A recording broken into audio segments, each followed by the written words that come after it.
All right, today I'm going to be going over the Kawasaki Bayou 220. This is the 1989 model, but they are all very similar, have a lot of the same features. So we're gonna start on this left-hand side here. We've got your foot shifter. We've got a 5-speed clutch transmission. You don't have a clutch lever on the handlebars to pull in, so you let off the gas and you have 5 speeds up. Neutral is as far down as you can go, and then you turn the knob right by the left knee there, a little bit higher than the knee, and click down one more and that'll put you in reverse. Also on this side we have your fuel shutoff as well as your recoil pull starter. We've got the fuel shutoff here, we've got on, we've got shut off, the off position, and we've got reserve. And reserve is if you are running out of fuel on the on position, you've got a little bit more fuel in that reserve section. So again, we have the recoil pull starter here, right behind this pull starter is your actual starter motor itself. So we've got the electric start on this model, and then I have done several other videos on the carburetor on this model as well. So going over to the left-hand side of the front here, we've got drum brakes on the front, 2 sets of brakes, and they're both adjustable on either side. So the way you do that is you've got your butterfly nut right here, and this is actually hooked straight up to the cable there. So this is a manual brake system, so it's no hydraulic fluid on this model, and you turn that clockwise to tighten those brakes up. I like to take the weight off of the front tire, and I'll spin those tires just to make sure there's no drag. If there is drag, you want to back that nut off a little bit. We've got our lower headlights here, and then I'm going to go around to the right-hand side, and we've got your oil fill cap here, which I'm doing a service on this one. We've got an oil filter here, which will be replaced, and your spark plug is on the right-hand side of this cylinder head as well. So drain plug on the bottom there, and it's kind of tucked in behind a skid plate there, so it's a little bit hard to see, but you can see that oil dripping there. That's a 17mm nut, bolt on this one, so you've got pretty good sized bolt under there. I think it's the only 17mm on this crankcase, so if you're pulling a 17mm, more than likely it's your drain bolt. Holds about 2 liters of oil, so we want to make sure you run that for a little bit, you drain that oil, replace that oil filter, and then you will add close to 2 quarts. I like to run it then for a couple minutes and then shut it off, let it sit for a minute or two, and then we have your sight glass right down here by our heel guard on this motor here. So sight glass, this one's a little dirty, but you want it about halfway up to 3/4 up this window. Full would be 3/4 up this window, and so you don't want it any more full than that. You don't want it any less than 1/4 full for your oil level there. We got your clutch adjust under here, and I've done a separate video on how to adjust the clutch on this model. So you've got your 2 Phillips there to pull that cap off of there. We've got your foot brake here. We got your left hand handle, and I'll show you that when we get up to that area.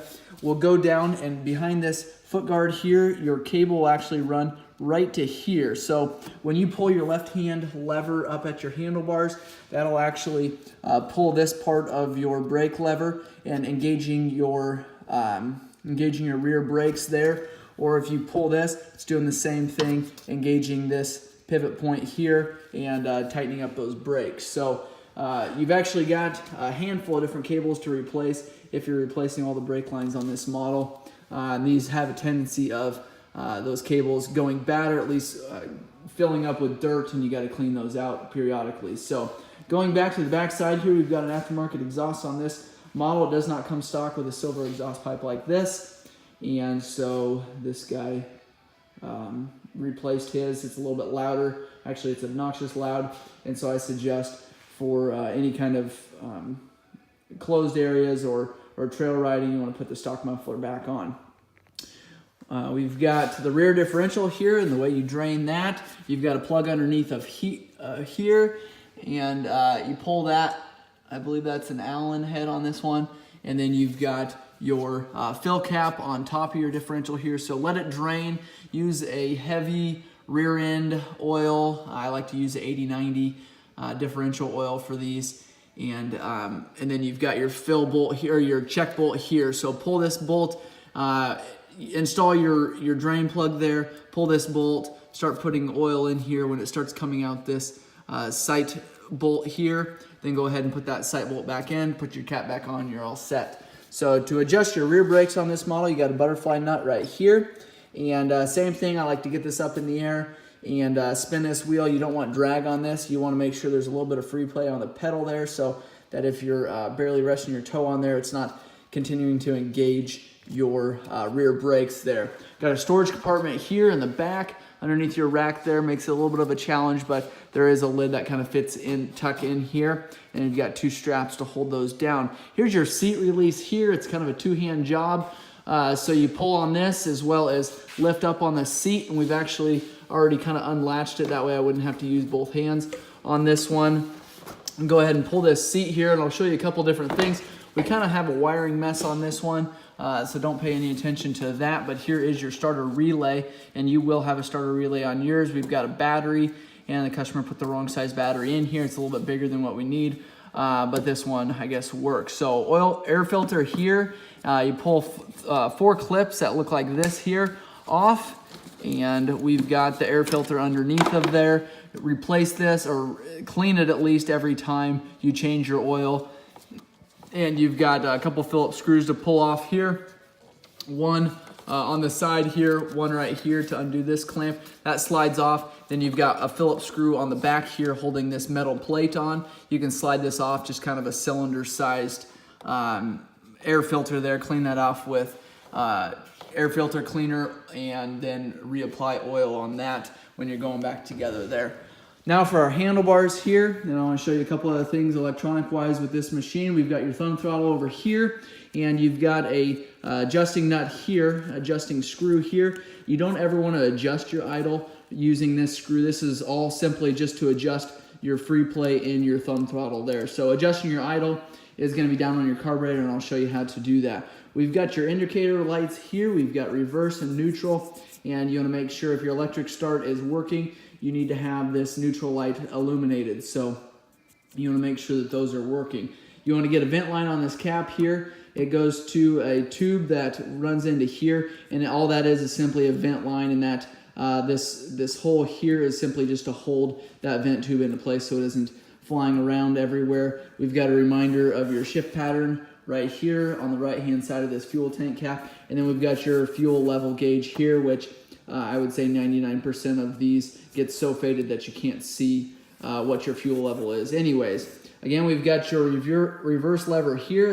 It's a knob that engages your reverse, so that's by your in front of your left knee there. We've got our lights, high and low range here. We've got our engine shut off. You want to make sure that if you shut this off to turn your four-wheeler off, that you also turn your ignition switch that's on your right-hand side off as well. You're going to sit there and continue to drain your battery.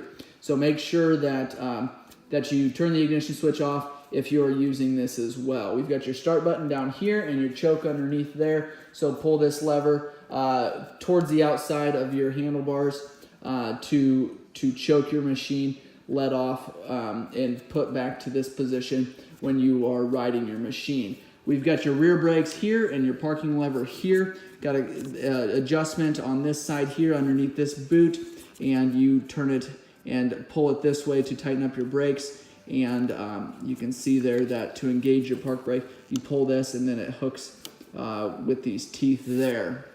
And this is your front brakes here, and that engages both those lines that I showed you earlier down on the around the front wheel area. I pulled this panel here to show you what we got underneath here. This is your engine control box right here, and these are basically the brain of the machine. So you want to make sure that you take good care of this, make sure that doesn't get hit or beat on, or make sure that these bolts are tight and secure so that this box isn't flopping around underneath this cover here. So that is the Bayou 220 four-wheeler. I wanted to show you one more thing, the idle adjust, which is going to be underneath here directly on this carburetor, and that is a flat screwdriver. If you can't get it with your finger and thumb there, typically you can use just your fingers to turn your idle up or turn it down depending on what it needs to be. And if you turn it clockwise in, you just want to do small